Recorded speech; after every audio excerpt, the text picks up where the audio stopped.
this is Miss Mallory, and I am here to show you how to make the macrame keychain in our Take and Make kit this week. So here is the finished product, what we are aiming for. It is macrame is just a series of knots tied together in specific patterns that make them look pretty. They're pretty sturdy and they are a very old craft that has become new again. So we are going to be making one of these. The supplies that you will need are going to be right here, a pair of scissors that you'll need at the end, so we'll put it away, a comb, also needed at the end, so we'll put it away. And in your kit itself is going to be a key ring, a piece of masking tape, and some string. So we're going to set the string aside right now because first, to start, we are going to tape our ring onto the table to make it easier to do our tying. So first, you're going to put the masking tape onto your ring. I like to put it over the part that is the connector so I know that I'm not accidentally tying my ties onto the connector. Because then you can't put your keys on it. So, okay, we're going to tie it there. Keep it down. Okay, so now that it is nice and secure, and this will make sure that when we're tying onto here, it won't go anywhere. It'll make the tying easier. So now we have lengths of string, and we are going to start by taking one length and folding it in half, like this. Then you're going to take the loop at the top, and you're going to put it over your ring and under, like that, and then you're going to put your two ends through it and pull it taut. So you want to get it fairly tight, secure it on there, and then put it to the side so you can do your next one. We're going to do the same thing for the next three. So got it in half, put the loop over the ring and underneath the ring, and then we're going to tuck our ends in, pull it tight, and pull it over out of the way. Last one, or third one, cross in the middle, put our loop through, tuck our ends in, and you do it that way so that you have a nice base. You could do it the other way, but then it would be a little bit more floppy. It's a little bit sturdier if you do it so that the knot part is facing upwards. And our last one, through, pull it tight. Okay, so now our 4 strands have turned to 8 and we are ready to go. So what we are going to do first is learn how to do a square knot, which is in the knots here that are on the sides.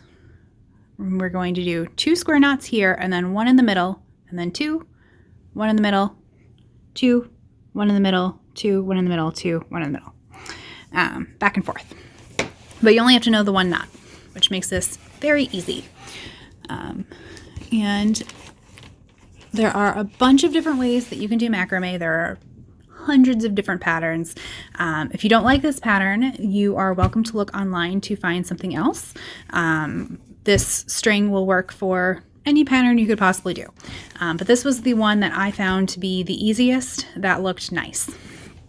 So here we go. So to start off, we're only going to start with the first 2 strands. We're going to go on the right because I'm right-handed, but you can start on the left if you want. It does not matter.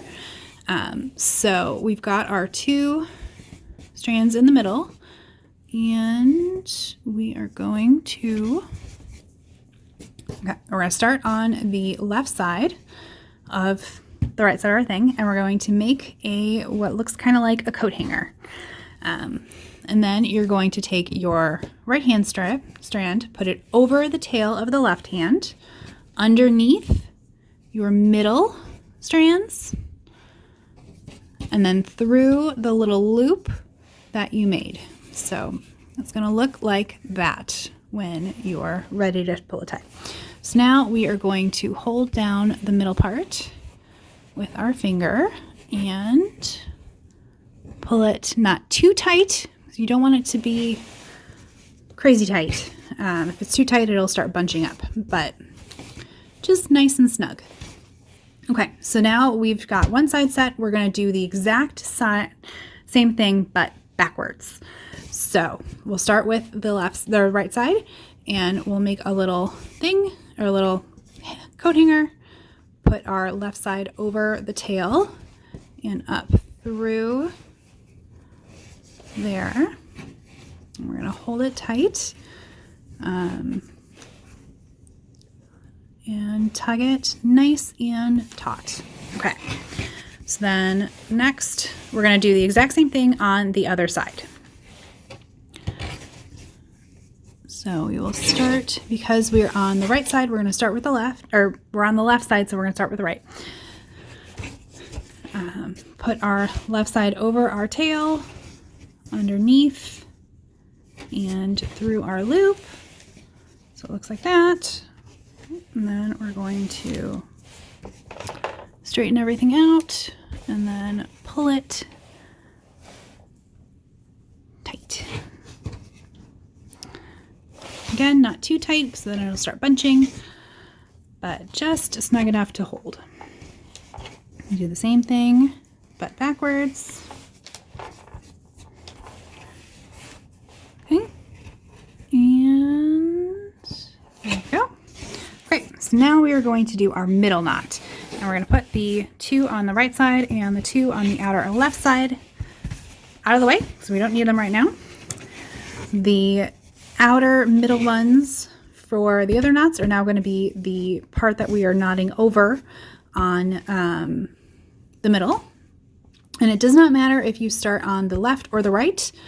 For the center one, just remember which side you started on, because the next row you're going to do the opposite.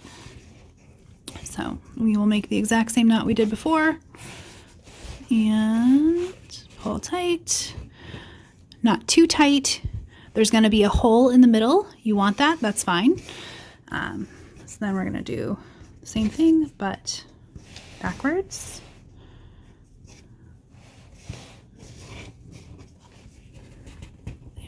Okay, there's that. Okay, so now we are going to separate these out again and work on the right and the left side again. I'm going to show you one more row just to show you what this is going to look like once you start the next row, because it's going to be a little bit different. The pulling is going to be a little different. So you make the same knot you did before, but when you pull it tight, you're going to leave a little bit of space here. So there's going to be a little bit of a string right there. As you can see, it's right here on the sides. And that makes sure that when you're all done, it's going to lay flat instead of bunching up, because otherwise it would get really, really weird and tight. So you don't want that. So we've got that. We're going to do the next one under. Your strings are going to be a little bit longer. I cut mine too short on accident, so but that's okay. I'm going to give you guys a little bit more room to work. Okay, so I'm going to do the exact same thing on the other side and then the middle, and I'm going to just repeat that until I have it as long as I want, and then I'm going to come back and show you how to finish off. All right, we'll be back in a bit. Okay, and I am back. We have finished the lengths, and now we are going to finish the ends and get that nice fray. That will make sure that nothing wanders away and unknots. So to achieve that, all we're going to do, first we're going to do a quick trim to make things a little bit easier. And then starting on one side, does not matter which, we are going to unfray all of the little plies in the rope. So it's going to look a little bit messy and it's a little finicky, but that's okay. So I'm going to go through and unravel all of these, and then I'll show you the final step. Okay, now I have frayed everything out, and now I'm going to take the comb that I told you we were using at the end, and we are going to comb through everything.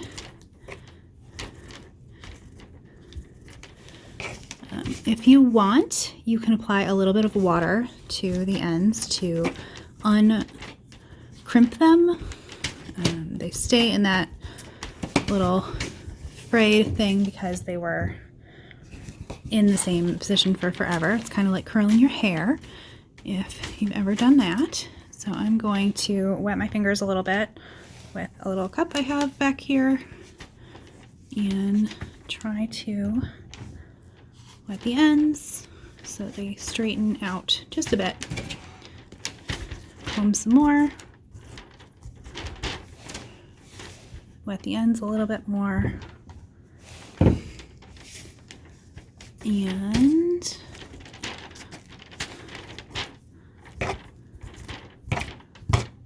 okay, and just keep working it until it looks the way you want it to look. And then you can trim it to make it a little bit shorter if you want, or keep it long. Depending, I'm going to trim mine a little bit shorter because it's not fully even.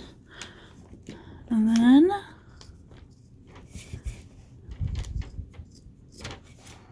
okay, everything's wet. All right, so we are all done.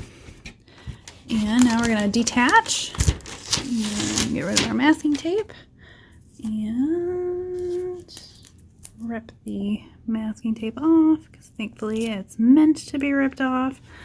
All right, and that is our finished product. I can't wait to see what you make. Please send us pictures. I would love to see them. Good luck, and if you have any questions, email me or contact the library. Good luck. Have a good day.